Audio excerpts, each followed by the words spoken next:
Okay. Okay, so the purpose of today is understand, so I guess your version, if I can say that way, your methodology for tax optimization and asset protection. Yeah. Oh. What do you mean? I just put a big watermelon in my mouth. So the thing is that we've been at this thing for probably 40 plus years. And we have various different accounting firms, law firms, asset managers that we deal with throughout the world. My 12 clients that I had at one point, I had a bunch of different clients. I reduced it down to like 12, and from that now I only have 7 left.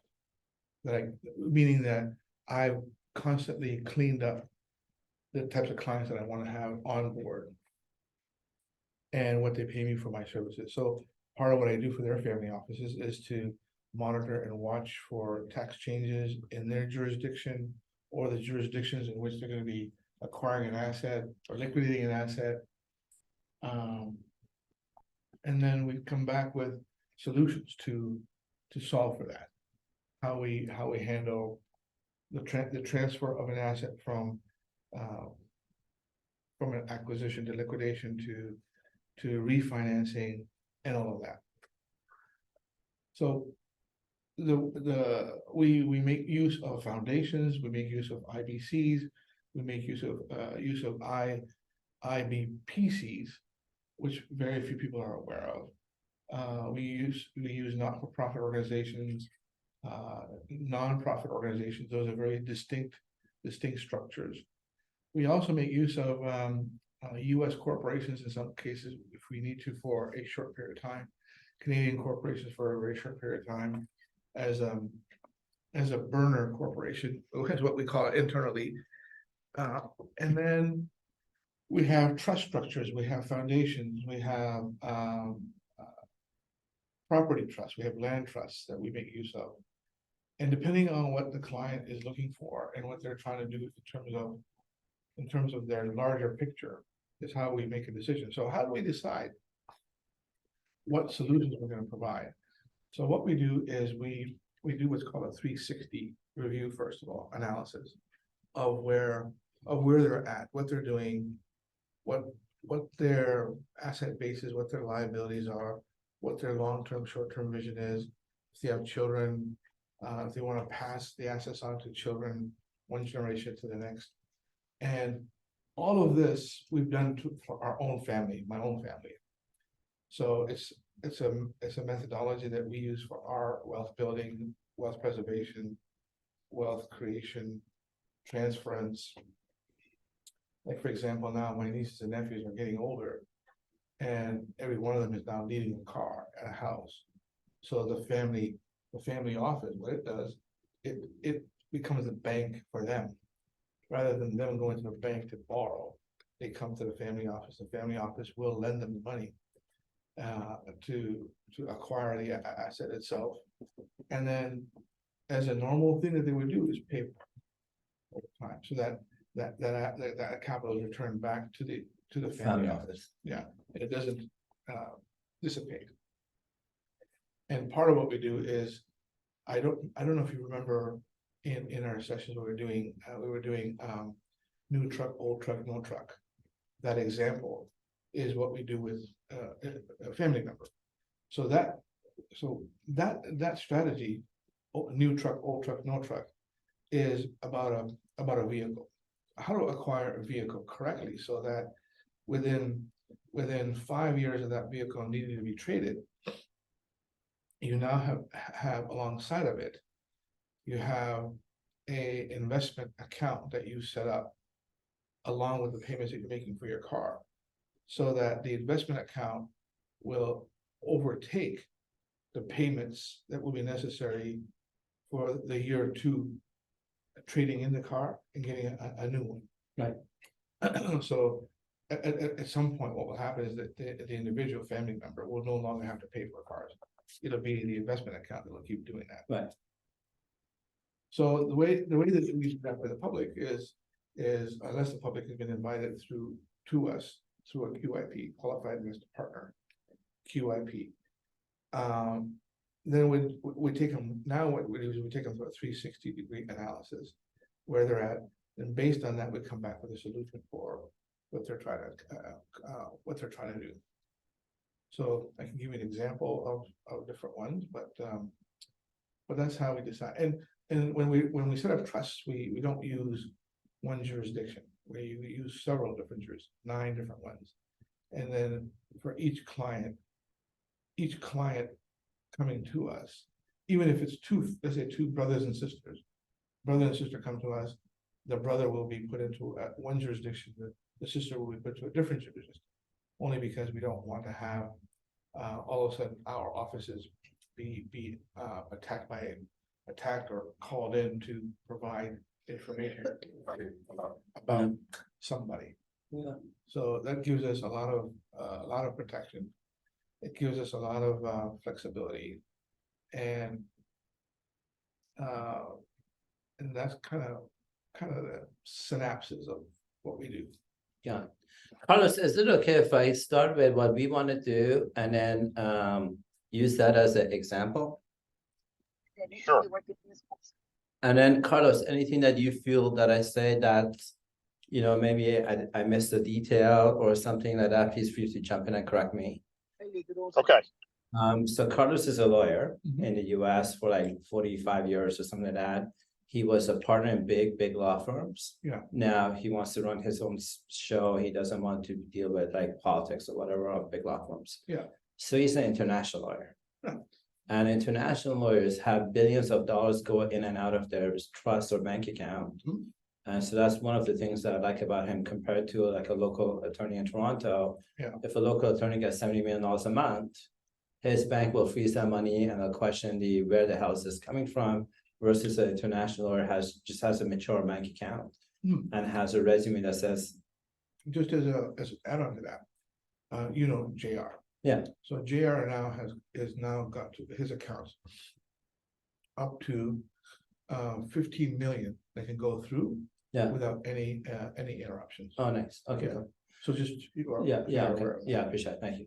So that's that. And then Carlos is also the chief legal counsel for a financial institution in Mexico. And that institution, Mexico, has like $20 billion sitting in it. But Carlos is the chief legal guy. Gotcha. So through me, I have private contracts. Like this is not a Facebook ad, where I call Carlos and I say, hey, Carlos, I need proof of funds for something. So like an example for project Carlos and I did a couple of years ago was it was a dealership that got an offer from Toyota or Nissan or something like that Toyota wanted to give him 15 more dealerships, but he needed to show he had the financial capacity to buy cars for 15 dealerships. So what Carlos did was open up open an account in that financial institution, put X amount of dollars in that institution in that guy's name. Now that guy cannot take it out. Nobody can take it out other than like, you just can't take the money out. So what the guy can do or anybody can do is log into the financial institution, call the financial institution, do a print screenshot of how much money you have in your account. That's real dollars. I have my FBI guys do a source of funds for the FIDUS account, and it was clean. The money came from oil and gas, high transactions, interest rate transactions that the bank had done in the US from where it has. And so it has like 60 members or something like that. It's not like a bank where you and I can necessarily go and open up an account like that. So I've used Carlos's proof of funds with code. So Carlos knows code intimately. Okay. And I call Carlos, hey, Carlos, if you want a $500 million amount of credit, the issuer is going to say, Taimour, prove to me you have that money. Yeah. I make a call to my friend Carlos, a bank account, and then in this case, the name of Claude gets set up. Money goes into Claude's trust account, but in that FIDUS institution, Claude comes and says, I'm Taimour's lawyer. Money is not in Taimour's account, so he can't take it out tomorrow. I'm the fiduciary lawyer, and here's how much money I have. Gotcha. That allows me to access capital or some others credit that the average guy wouldn't be able to do that. So that's the nature of my relationship with Carlos. Mhm. And then I got the opportunity to go to Panama. And from all the attorneys I worked with, I asked Carlos to come with me because his native language is Spanish, Gotcha. right? And so he can understand the language, speak the language that I would. So Carlos came with me and stayed up for a week. He hung out with us and he came to all the bank meetings that I had. So we are setting up a trust in Panama where the trustee is a Panamanian person. The reason we were told that is, and Carlos could probably shed more light on it, was that if somebody goes, from how we were told, is that if the US government goes to Panama, if I'm the trustee, by law, they have to disclose it. But what we were told is if there's a Panamanian citizen, they don't have to disclose it because it's a Panamanian citizen. Then, because it's Panama, it's an offshore, by law, foreigners don't pay tax. But the company we partner with, they don't have to set up the trust in Panama. They can set it up in Cayman Islands, whatever else, but they also do bank licenses. And Panama doesn't have private bank licenses. They have to set up in Caymans or other jurisdictions. And this company has 90 people in it. So it's not a one-man band. They have the ability to scale. Like if we give them volume, they can do volume. I don't know if they do that 360 review piece of it. Like we just told them this is what we want to do. And they said this is the structure that we propose. But they're very culturally, they're very fly down and meet me. Culturally, they're not like Carlos and I are experiencing this right now. Yeah. They're not a WhatsApp people, they're not on email. Not that they're not on email. You can send as many things as you want on WhatsApp or email. Culturally, they need you to fly down to meet them. It's just that's how they operate. Yeah. I don't know if we pay any tax because we're foreigners in that. But what I do know is that if Carlos or I cause any criminal activities, by default, the trustee is now held liable for that. So it has to be a client that's, I'll say clean, if I can say that way, not a client that wants to get into the money business or lending business where it has a high probability of lawsuits. Yeah. I think this is a client that needs to be like a doctor, for instance. Yeah. I think that solution is good for that. But this Ronaldo, you met him on that Zoom call. I introduced you to him. Yeah. He introduced us to a bunch of bank CEOs. So Carlos and I started to meet the bank CEOs. Right now, we're in a JV where we have a JV contract in front of the CEO for him to review and sign it. And then we have another bank CEO who said, I'll work with you guys, but we're not at the JV stage yet. And so if they sign it, we were going to do it under our trust. So any transactions we do will go into that trust. So that's the backend structure. So now, like you would know Asanka. Yeah. So let's say a client wants to put up $100,000 in Asanka's program. Today, the only way that happens is a client deposits the money in Asanka's trade, like TD Waterhouse or whatever, and Asanka logs in and trades with it. In the new model, it will go to Carlos. We will say, we want the lawyer to set up a trade account for you, Mr. Sai, at TD Waterhouse. We don't want you to log in. We want the lawyer to do it. So you would send your money to Carlos because he's an international lawyer. Carlos would then send it to the central bank. Central bank gives the bank that we've had a JV with Atlantic Craft 3 times, 5 times, whatever. So the one that we have the JV with, he gets a 3 times multiple. So he's loaning us 80% of the 3x. So $100,000 deposit in the central bank gives him $300,000 line of credit. He's loaning us at $240,000 up to $300,000. But $240,000 starting point, but that's not as different than $100,000. It's also compounding. Gotcha. Right? Because Asanka compounds. Then after that, the 240,000, Asanka now can get a 5x multiple on that by himself. So the 100,000 that turns into 240,000 alone will go into Asanka, and Asanka's platform, because he's an established guy, he will get a 5x multiple. So Asanka gets the credit for $1 million to trade with today. Gotcha. And then Asanka charges 30% of the income he produces. So if he doesn't produce an income, he doesn't get anything. But if he produces results, he charges 30% On the million. on the million. Right. And then on that 30%, the bank CEO needs to get something because we wouldn't be able to multiply without him. We get something small, and then our sometimes partners get the rest. So that's the what we're planning to do right now with that trust. Yeah. Then I myself am trying to buy a company in Europe that can issue some letters of credit, monetize some letters of credit. And so once I buy the company, I was planning to buy it under that trust. I see. And the trust partners are just me and Carlos. Yeah. On paper. The trustee is somebody that we've met. But the guy who administers of that is Ronaldo, who we have a very close relationship with. And then once we've kind of nailed that down, then it's kind of sharing that with the public in a private way. I don't know how to say that correctly. But for high net worth individuals to say this is a structure we built.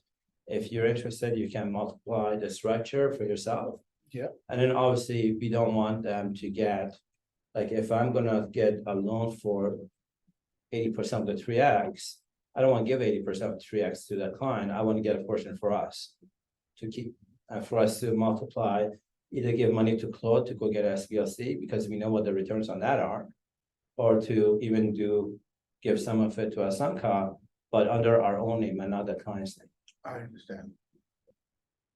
So if the client puts $1 million, you can get 3 times that multiple, you give him 2 times multiple, give $1 million for yourself and use that to a Asanka platform or whatever. Yeah. And keep that, and then get 10 times multiple, 10 times multiple on $1 million? No, sorry. No, see, so the Andreas, the Max CEO in South America gets a 3x multiple. 3x, and that goes from 3x to Another 5x. 5x. So 5x with Asanka on your million is $5 million. So yeah, you're now creating a huge lift for yourself internally. Right. Right. So that was what we're going to do under the trust in Panama. I can bring people with $1 million fairly easily. I told you I have 10 QIPs ready. Yeah. So forget the capital for V's, but right now from a tax structure or your model, can you tell me how would you help us out with our models that Carlos can understand it? So depending on, let's talk about this doctor comes in and says, okay, I want to play this game. Yeah. He puts up $1 million. We can take a look at where, first of all, where is he from? Is he Canadian, American? Which part of the world? India? Where is he coming from? Then based on that, we can then suggest that we set up a family structure trust, a family trust. Yeah. In the appropriate jurisdiction with the trustees that would help manage his $1 million and his trade that you're going to be doing for him. Right. And then the returns are paid to him in any form. Either we can deposit through the trustee to pay off his mortgage here, or pay his business, his car payments, whatever he wants, and it comes in so that there's no showing of any income of any kind. Sorry, so let's run it again. So he opens up a trust with you. Or sorry, in our case, what would we do? In our case, what would we do? But you've already set up a trust. Yeah. Yeah, so it's already. So sorry that. So depending on what jurisdiction, I could have helped you maybe find a better jurisdiction, but since you've already got Panama. Yeah. My issue with Panama still is and continues to be. It's the reporting. Yeah, and the Panama Papers. Yeah. I sent that to you. Yeah.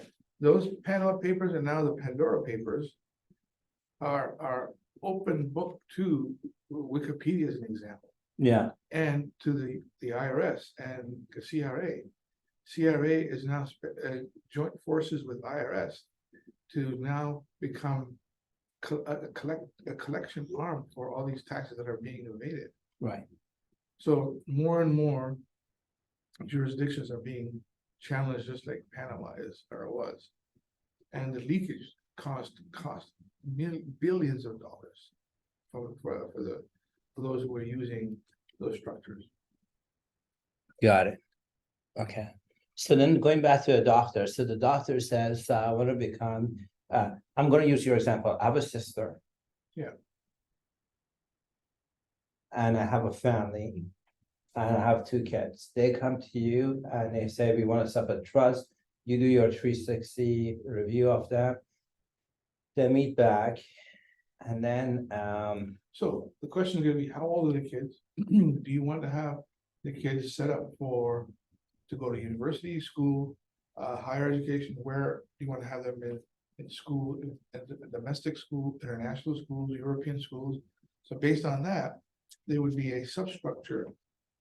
Will be designed for child A and child B, because child A is going to want to go to university, child B may just want to get married and start a business. yeah, So rather than like an RESP as an example, you know how yeah, we would set that up.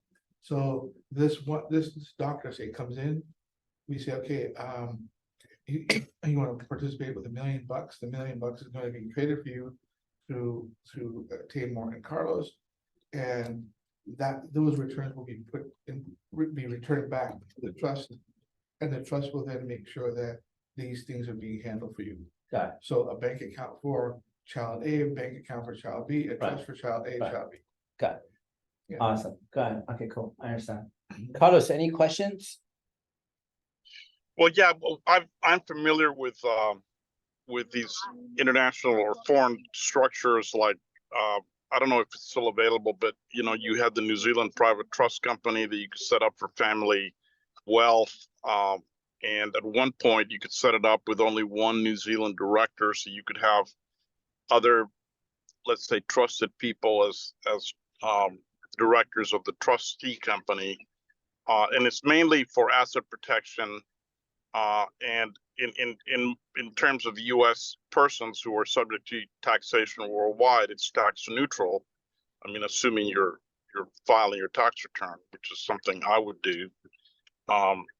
So I'm familiar with those structures. The reason we were dealing with Panama on this particular deal is because we were looking to create a trust which would receive banking instruments with a group that deals with banks and banking licensing, bank licensing, and they have that capability, we believe. So the trust in Panama would be like an account holder in a bank, which we would use like a bank in Central America or Panama or some other jurisdiction, which would accept bank instruments such as standby letters of credit, which we could then monetize with another bank in those jurisdictions. And that's why we're using Panama. I mean, I'm aware about the Panama Papers. I'm aware about the reporting.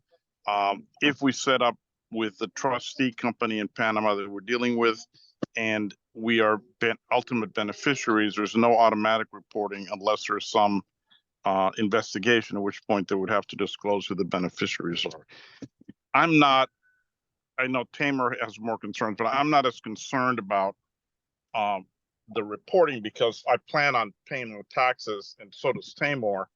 Taimour was concerned in terms of ultimate, let's say, litigation on something. I am as well. I mean, I've been a party, both plaintiff and defendant in litigation. But if you set this up prior to there being any threat or existing litigation or creditor issues, you're not causing a fraud to creditors, and any structure should stand any attack by future creditors unless there's fraud or crime or something. So I guess ultimately the question is, how could you work with us given our initial short-term goals, and which may change? I mean, we may end up wanting to set up asset protection trusts in other jurisdictions that are currently favorable, aside from this structure in Panama. Yeah, so your structure, what you're doing is you're using it for a single purpose, and it's probably going to be short-lived. So I wouldn't say that I have any concerns about that. What I'm referring to is when the final decision is being made as to this is the direction that we're going to go, And we now have a substantial amount of capital to protect and keep from prying eyes, is when probably we can come in and provide some help. Okay, What you just said was you are using the trust right now from Panama as a short-lived, it's got a short lifespan, right?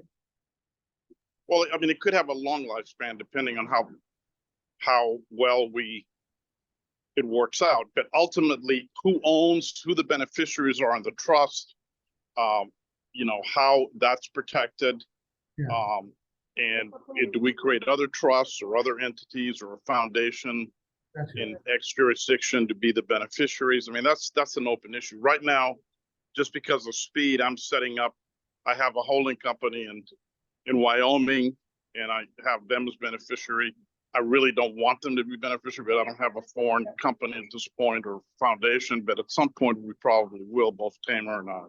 Yeah. And that's where maybe you could help us, is, you know, where do we set up the ultimate beneficial portion of all this? Yeah, so that's the other thing that for sure we can help you with that, is if you needed a shelf corporation for an international shelf corporation for the purposes of doing what you're doing with your Wyoming corporation, that could be done fairly quickly. Okay. Well, that's one thing. And then the other thing, as you probably know, if Taimour and I are nominally, even though we may have a different percentage of sharing of revenues, but if we're both in control of a foreign corporation in which I own 50% and no more, as far as U.S. taxes, it is not a control foreign corporation, which means I could possibly defer taxation on income until it's distributed, versus, you know, if I have one by myself, in which I have to declare whenever the company makes money. I'm not. Here's what we've Yeah. done. Here's what we've done for some American clients, where we've set them up in foreign in structures outside of the reach of the United States. The individual then receives a trust payment that was unknown to him or her, and receives it in the United States.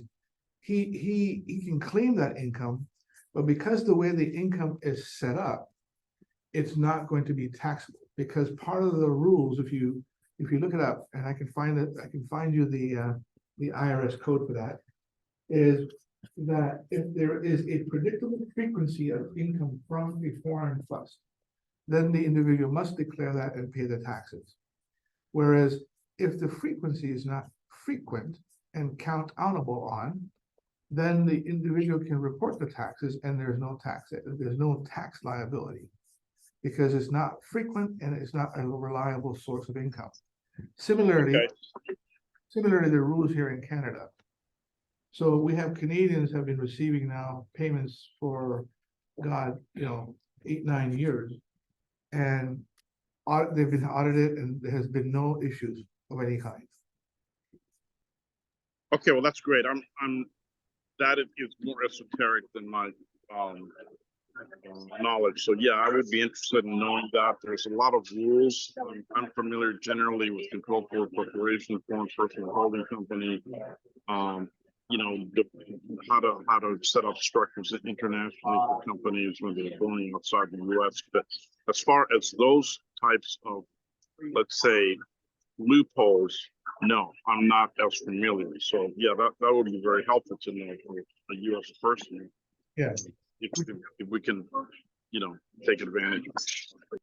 Sure. Absolutely.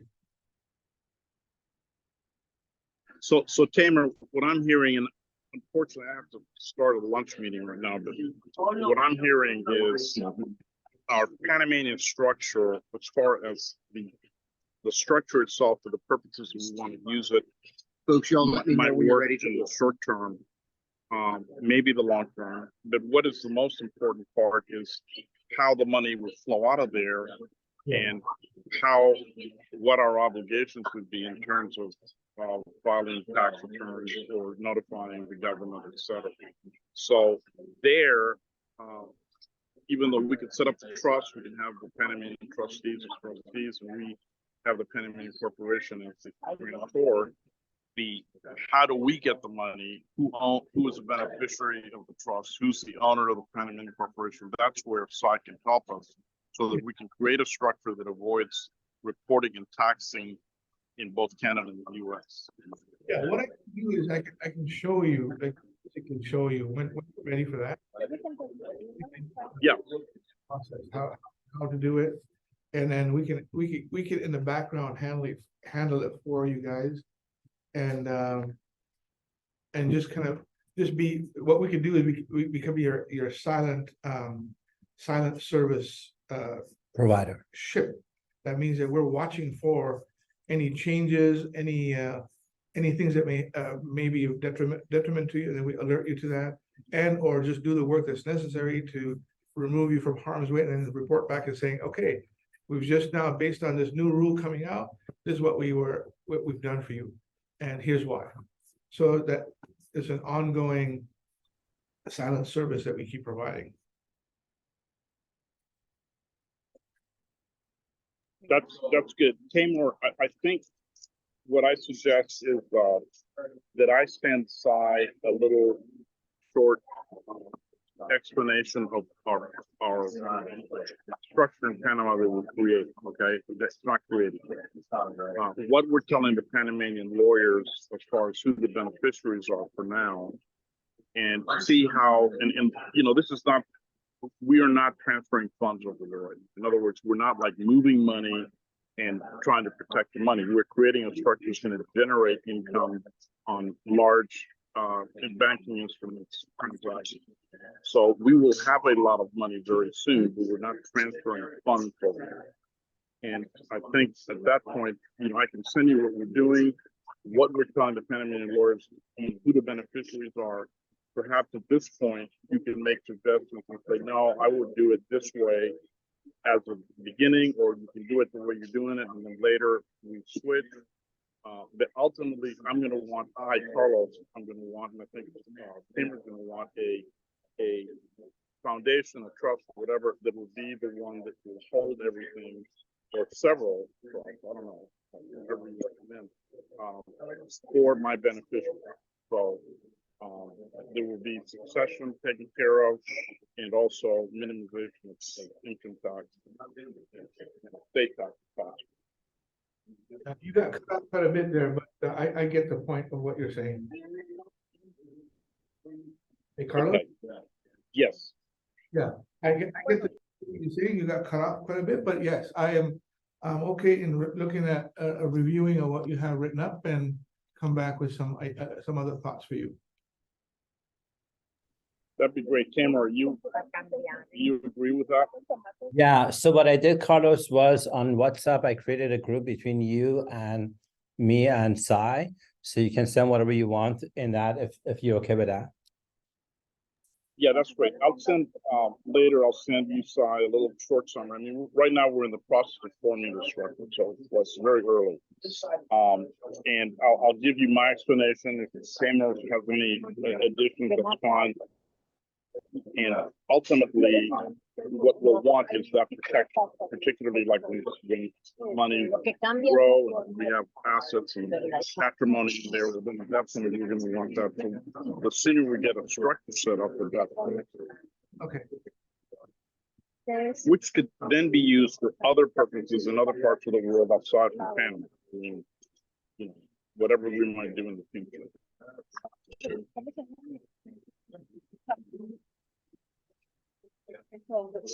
And also, Sai, I'm interested, and I've had a long time ago, I had a payment, I forget where, I know it's a payment company. Carlos, we can't hear you. We cannot hear you.